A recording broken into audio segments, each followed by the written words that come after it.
How to receive money on PayPal. Hi everyone, welcome back to our channel, The Solution Guy. So in today's video, I'll simply guide you on how you can receive money on your PayPal account. So just make sure to watch this video till the end.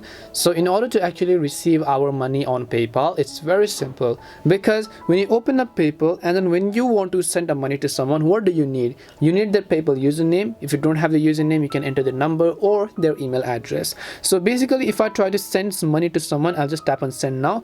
You can see it will ask me to simply enter their name and email, and similar is the case when you are trying to receive money. So when someone wants to send you money, you just have to give them your PayPal email address, and then it will be sent to your specific account, or you will receive a mail if you have a PayPal account that whether you want to accept this money or not. So in this case, what we will do is to find what our email address is. Just tap on the account icon from the top left hand side of the screen. Then here you'll find the option called personal info. Just tap on personal info, and then here you should be able to find your email address.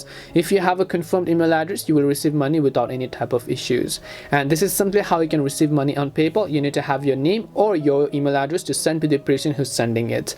We hope the video was really helpful, and if it did help you, then make sure to leave a like and subscribe to the channel. And if you have got any questions, feel free to leave them down. Thank you very much for watching, and see you in the next video.